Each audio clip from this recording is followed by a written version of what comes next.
दोस्तों नमस्कार। Warning sign BSA में पढ़ने वाला एक छात्र कभी कभार अपनी क्लास से यूं ही गायब हो जाया करता था। जब भी वो अपनी क्लास से गायब होता था तो सबसे पहले उसके प्रोफेसर पूछते थे कि वो जो लड़का समीर है वो कहाँ चला गया है, क्योंकि वो लड़का अपनी क्लास का सबसे ज्यादा होनहार, सबसे ज्यादा होशियार स्टूडेंट जो ठहरा था, उसके अचानक से गायब होने की चिंता जहां प्रोफेसर साहब को थी उससे कहीं ज्यादा चिंता थी उसकी क्लास में पढ़ने वाली एक लड़की काव्या से। काव्या क्योंकि उसकी सबसे खास दोस्त जो थी। एक दिन काव्या उसे पूछती है कि समीर तुम यूं अचानक से गायब हो जाते हो, अच्छा नहीं लगता, क्या बात है, क्या कोई चिंता है या कोई परेशानी है? जो भी है मुझे बताओ, हो सकता है कि मैं उस समस्या का समाधान कर दूं। लेकिन समीर इस बात पर खामोश रहता है, चुप रहता है और जब ये खुलासा होता है तो न केवल काव्य बल्कि पूरा डिग्री कॉलेज, पूरा शहर या इलाका या पूरा प्रदेश के लोग हैरान थे कि एक व्यक्ति, एक लड़का आखिरकार ऐसा कैसे कर सकता है। उसकी गायब होने की वजह से एक जान चली जाती है और 4-5 जिंदगी हमेशा हमेशा के लिए बर्बाद हो जाती है। आज की जो सच्ची घटना मैं आपको सुनाने जा रहा हूँ, इस सच्ची घटना है उत्तर प्रदेश का एक जिला है शामली और इसी जिले का एक थाना है कोतवाली नगर। कोतवाली नगर का एक मोहल्ला लगता है दयानंद नगर। दरअसल बात कर रहा हूँ 7 अप्रैल 2018 की रात के लगभग 9:30 बजे के आसपास का वक्त रहा होगा। एक व्यक्ति जो कि अचानक से जा रहा है और जाते जाते से एक व्यक्ति जमीन पे पड़ा हुआ दिखाई देता है। जैसे ही मोबाइल की टॉर्च उसकी तरफ जलाता है तो उसके सर से बहुत ज्यादा खून बह रहा था और वो सिसकियां भर रहा था। उस लड़के ने, जो राहगीर है, उसने तुरंत ही कंट्रोल रूम को यानी कि 112 नंबर पर फोन लगाया और पुलिस से मदद मांगी। ये कहा कि एक व्यक्ति सिसकियां भर रहा है, ऐसा लगा जैसे किसी ने उसको गोली मारी है। जैसे ही सूचना मिलती है दयानंद नगर कोतवाली पुलिस की जो प्रभारी है अवनीश गौतम, एसएसआई सत्यनारायण दया और महिला एसआई नीमा गौतम अपनी फोर्स के साथ मौके पर पहुंचते हैं। जब तक पुलिस मौके पर आई थी तब तक उस व्यक्ति की मौत हो चुकी थी। उस व्यक्ति के जो जेब में पर्स रखे थे, जरूरी कागजात रखे थे, उसके आधार पर पता चलता है कि इस व्यक्ति का नाम राकेश रोहेला है, जिसका घर यहाँ से महज 100 कदम की दूरी पर ही है। जैसे ही घर वालों को सूचना दी जाती है तो घर से दौड़ती हुई पत्नी, बेटा और बेटी रोते हुए चले आते हैं। जब दौड़ते हुए रोते हुए आते हैं तो उनकी हालत खराब थी। एक ही सवाल था कि मेरे पति को किसने मारा। कोई कह रहा है कि मेरे पिता को किसने मारा। पुलिस इस मामले की जांच पड़ताल करती इससे पहले ही मोहल्ले के लोगों ने हंगामा शुरू कर दिया और हंगामा इस कदर होता है कि पुलिस को डेड बॉडी उठाने से भी कहीं ना कहीं इनकार करने लगे। पुलिस ने बड़ी मुश्किल से हाथ पैर जोड़ते हुए, रिक्वेस्ट करते हुए उस शव को कब्जे में लिया और कब्जे में लेने के बाद पोस्टमार्टम के लिए भेजा गया। इस मामले की जांच जब कोतवाली प्रभारी कर रहे थे तो ये पता करने की कोशिश करते हैं कि आखिरकार इस व्यक्ति का काम क्या था, ये रात में यहाँ क्या कर रहा था। तो पता चलता है कि दिल्ली शाहदरा में एक इंस्टीट्यूट है, उसी की लैब टेक्नीशियन डिपार्टमेंट में हुई है, काम करता था और रोज सुबह घर से सुबह 7 बजे निकलता था। रात को लगभग 8-8:30 बजे तक अपने घर आ जाया करता था। ये अचानक से गायब होना, उसका और उसके गोली लगना, ये वाकई परेशानी वाली बात थी। पुलिस अब जांच कर रही है, उधर रोना हंगामा शुरू कर रहे हैं। दिन निकलता है, पोस्टमार्टम रिपोर्ट भी आती है। पोस्टमार्टम रिपोर्ट से पता चलता है कि बहुत ही नजदीक से किसी ने इनको गोली मारी है।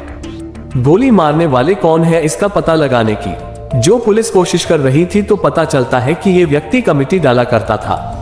दरअसल पश्चिमी उत्तर प्रदेश में कुछ लोग कमेटी डालकर अपना काम निकालते हैं। 10-20 लोगों का ग्रुप बनाते हैं। वो लोग हर महीने पैसे देते हैं, जिसको ज्यादा जरूरत होती है वो कमेटी से पैसे उठा लेता है और बाकी हर महीने के महीने जिसका नंबर आता है उस हिसाब से उसको पैसे मिलते चले जाते हैं। जब पुलिस ने जांच पड़ताल की तो लोग से पता चला कि 20 लोगों की कमेटी डली हुई थी। उसी को ये खुद हैंडल कर रहा था और हैंडल करते करते हो सकता है कि यहाँ से किसी से कोई दुश्मनी हुई हो, कोई बात हुई हो। पुलिस ने जब 20 लोगों की जांच पड़ताल करनी शुरू की है तो यहाँ से कोई साजिश निकल के सामने नहीं आया।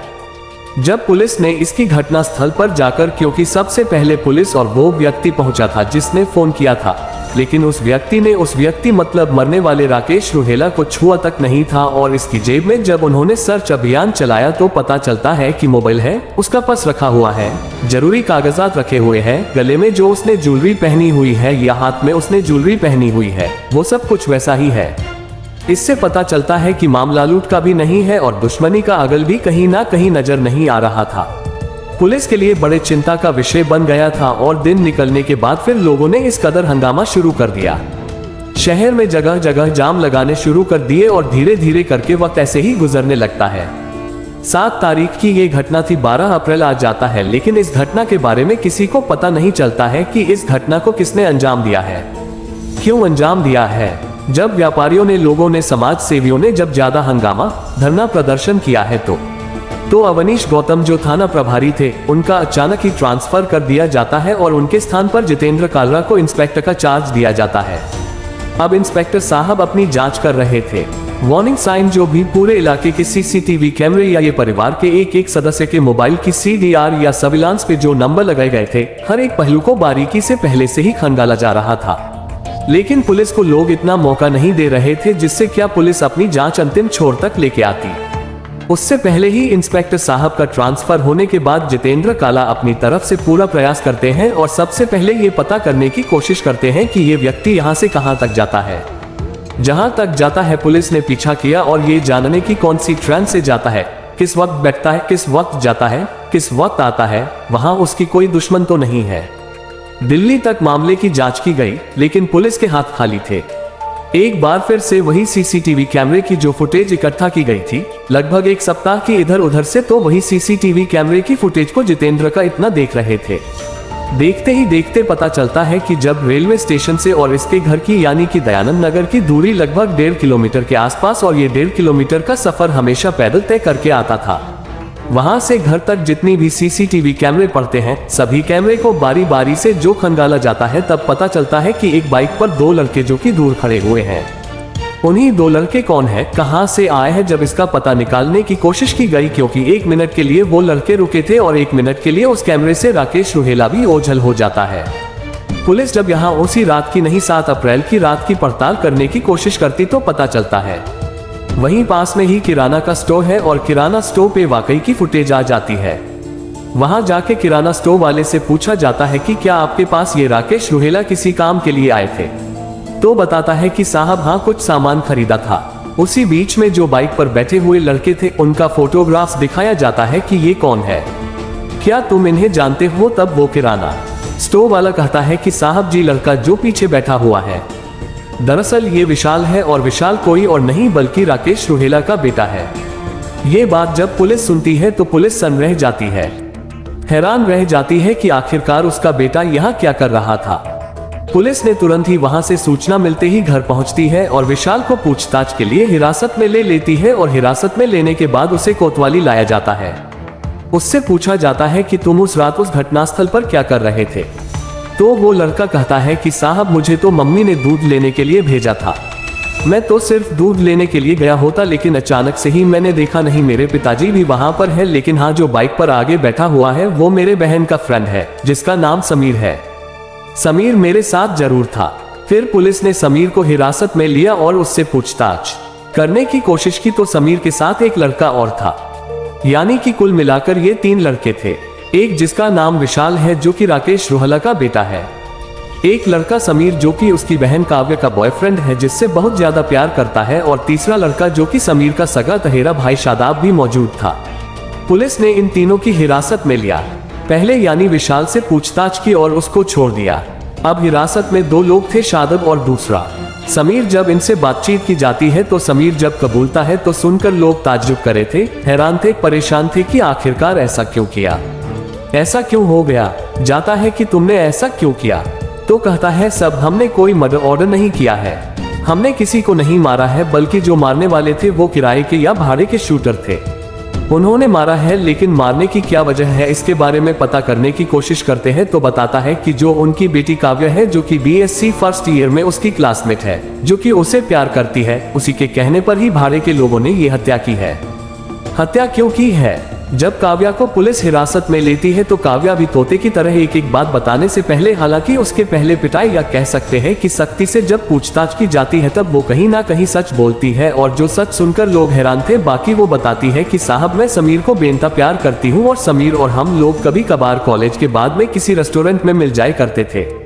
अचानक ही एक दिन उसके पापा की नजर उस पे पड़ जाती है। तब वो शायद किसी ओयो होटल से बाहर निकल रहे थे। जब बाहर निकल रहे थे उसके पापा को शक होता है और उस लड़के को अपने पास बुलाते हैं और लड़के को एक के बाद एक कई थप्पड़ मार देते हैं और कहते हैं कि आज के बाद अगर तुम मेरी बेटी के इर्द गिर्द भी आसपास भी दिखाई दिए तो तुम्हें बहुत मारा जाएगा, तुम्हें बहुत पीटा जाएगा। जब ये बात लड़का सुनकर पीटकर वह वहां से भाग जाता है। उसके बाद में 10 दिन दिखाई नहीं देता। लेकिन एक दिन ऐसा होता है कि राकेश रोहला अपनी जॉब पर जरूर जा रहे थे। उस दिन ट्रेन छूट गई थी और ट्रेन जब छोटी तो वो बाकी परेशान थे, इसलिए अपने घर वापस आ जाते हैं। 2 घंटे के बाद जब घर आकर देखते हैं तो वो लड़का समीर घर से निकल रहा है। घर पर कोई नहीं था। घर पर सिर्फ उसकी पत्नी कृष्णा मौजूद थी। कृष्णा को देखकर वो ताज्जुब कर रहा था कि ये लड़का मेरी बेटी से भी मिलता है और यही लड़का मेरी पत्नी से भी मिलता है। आखिरकार क्या वजह है? तब वो अनन्यास ऐसे ही बोल देता है कि तुम्हारा इस लड़के से अफेयर चल रहा है। मैं पूरी बात जानता हूँ। जब कृष्णा को ये बात पता चलती है तो कृष्णा सन रह जाती है। वो हैरान थी कि आखिरकार हम तो बड़ी सावधानी से एक दूसरे के साथ जिंदगी बिता रहे थे, आखिरकार इन्हें कैसे पता चलेगा। यहाँ पर आज के दिन कृष्णा के साथ उसका पति राकेश रोहेला बहुत ज्यादा मारपीट करता है। जब मारपीट करता है तब कहीं जाकर उसके मन में कुछ ना कुछ ऐसे गलत फहमियां पैदा होने लगती है और काव्या किसी तरीके से उसे बचा देती है, क्योंकि काव्या नहीं जानती थी कि समीर मेरी माँ से मिलने के लिए आया है। वार्निंग साइन, क्योंकि कुछ टाइम के बाद समीर को उस लड़की का भी अभी वहां पर मौके पर आ चुकी थी। अब यहाँ से ये चला तो जाता है लेकिन इस बात को किसी से जिक्र नहीं करता, किसी से इस बात की बताता नहीं है। लेकिन आए दिन घर में किसी ना किसी बात को क्लेश रहने लगा और जब राकेश घर से निकलता था तब समीर या तो घर में होता था या फिर स्कूल के बाद किसी होटल में उसकी बेटी के साथ होता था।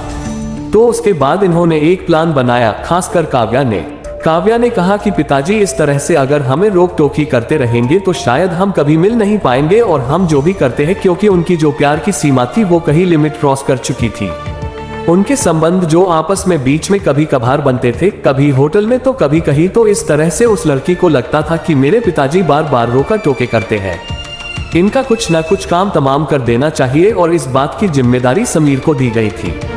समीर ने कहा कि मैं ये काम नहीं कर सकता, मैंने ये कभी काम किए भी नहीं है, ना ही मेरे किसी घर वाले ने ये काम किया है, लेकिन अगर तुम कहती हो तो मैं ऐसे लोगों को जानता हूँ जो इस तरह के लोगों का काम तमाम करते हैं। तब वो 2 लड़के लेके आता है, समीर और ला के बातचीत करता है। जब ये बातचीत कर रहे थे काव्या और समीर और साथ में 2 लड़के होते हैं। घर में ही मीटिंग चल रही थी तब कृष्णा भी अचानक से आ जाती है और कृष्णा को पता चलता है कि उसकी बेटी का उसी लड़के से अफेयर है और उसके हम कई मर्तबा जीतते रहे। कृष्णा भी अचानक से आ जाती है और कृष्णा को पता चलता है कि उसकी बेटी का उसी लड़के से अफेयर है और उसके लड़का काव्या को पता चलता है कि उसकी माँ का समीर से अफेयर है। तब सामूहिक रूप से एक प्लान बनाते हैं हत्या का और भाड़े के इन लोगों को लेकर वो भाड़े के लोग मांगते हैं 5 लाख रुपए की रकम। कहते हैं कि हमें कुछ हथियार भी खरीदने हैं और इसलिए हमें 5 लाख रुपए चाहिए। लेकिन जब बात 5 लाख रुपए की आती है तो काव्य कहती है कि तुमने जो रकम मांगी है बहुत ज्यादा रकम है, इसलिए ये सही नहीं है। जब वो बात करते हैं कि हमें कुछ हथियार भी खरीदने होते हैं तो बात हथियार खरीदने की आती है तो काव्य अपने घर के अंदर जाती है और वहां से एक रिवॉल्वर और कुछ गोलियां लाकर उन लोगों को देती है। कहती है कि तुम इससे काम करके वापस हमें दे देना, यानी कि अपने ही घर का हथियार। वो कहते हैं कि बात इधर उधर की कुछ नहीं, 4 लाख में सौदा मंजूर हो तो ठीक है, नहीं तो कोई बात नहीं, 2 लाख रुपए आपको एडवांस दिए जाएंगे। वो लड़के तैयार हो जाते हैं और 7 अप्रैल 2018 का दिन चुना जाता है। जैसे वो अपने ड्यूटी से घर आ रहा था, लगभग रात के 9:30 बजे बज जाते हैं और क्योंकि इस लड़के यानी कि समीर को और शदाब को इसलिए साथ रखा गया था क्योंकि वो इशारा करने के लिए कि हाँ जिसकी हत्या करनी है, जिसका कत्ल करना है, राकेश है, इसका इशारा करना था। लेकिन अचानक से यहाँ विशाल आ जाता है जो कि दूध लेने जाता है। विशाल को कुछ नहीं पता था कि उसके पिता का मर्डर होने वाला है। तुरंत ही शार्प शूटर है, उसको बहुत करीब से उसकी कनपटी पे सटा कर गोली मार देते हैं और वो मर जाता है। पुलिस जब इनको गिरफ्तार करती है, इसमें कृष्णा, काव्या, समीर, शादाब ये चारों लोग गिरफ्तार हो जाते हैं। साथ ही उनकी जो शूटर थे उनको भी गिरफ्तार कर लिया जाता है और पुलिस इस घटनाक्रम का खुलासा करती है तो ये पता चलता है कि एक दिन कृष्णा यानी कि उसकी पत्नी रूहेल राकेश की और साथ ही समीर दिन के सम्मत में ये घर में ही मौजूद थे। अचानक से विशाल अपने स्कूल से वापस लौटकर घर जब आता है तो अपनी माँ को अपने उस बहन की प्रेमी के साथ कुछ अलग स्थिति में देखता है तो उसकी माँ और वो सब हैरान थे। वो कहता है कि माँ तुम इसके साथ क्या कर रही थी, तो अपनी माँ अपने बेटे को उसकी माँ कृष्णा डांटते हुए कहती है कि तुम्हें इस शक करने की जरूरत नहीं है, ये तुम्हारी बहन का दोस्त है। तुम अच्छी तरह जानते हो यहाँ से कुछ किताबें कुछ जरूरी नोट्स लेने के लिए आया था, इसलिए कोई शक करने की जरूरत नहीं है। लेकिन उसने ये बात कभी भी अपने पिताजी से नहीं बताई।